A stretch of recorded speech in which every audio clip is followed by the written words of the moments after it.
هغه وخت چې یو اوښ د انسان ژوند وژغوره. دا کیسه د بخارا له زمانې پاتې ده. یو مسافر له خپل اوښ سره د صحرا په اوږدو کې روان و چې ناڅاپه طوفان راغی. شګه دومره زیاته وه چې تنفس کول هم سخت و. سړی له ویرې نه پوهېده چې څه وکړي. اوښ په ناڅاپي ډول کېناست، ځان یې د شګې تر پوښ لاندې واچاوه. سړی ورته حیران شو، خو پوه شو چې شاید دا د بقا یو ډول عریضه وي.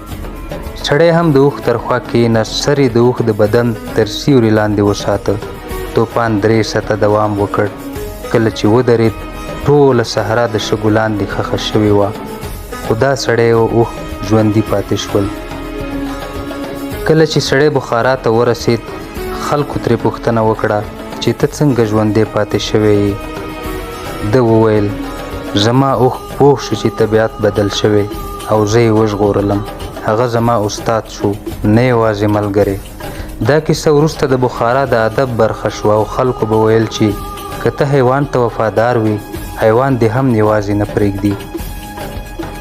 ګرانو دوستانو، تاسو د دې کیسې څخه څه زده کړل او کوم هدف مو ترې واخیست؟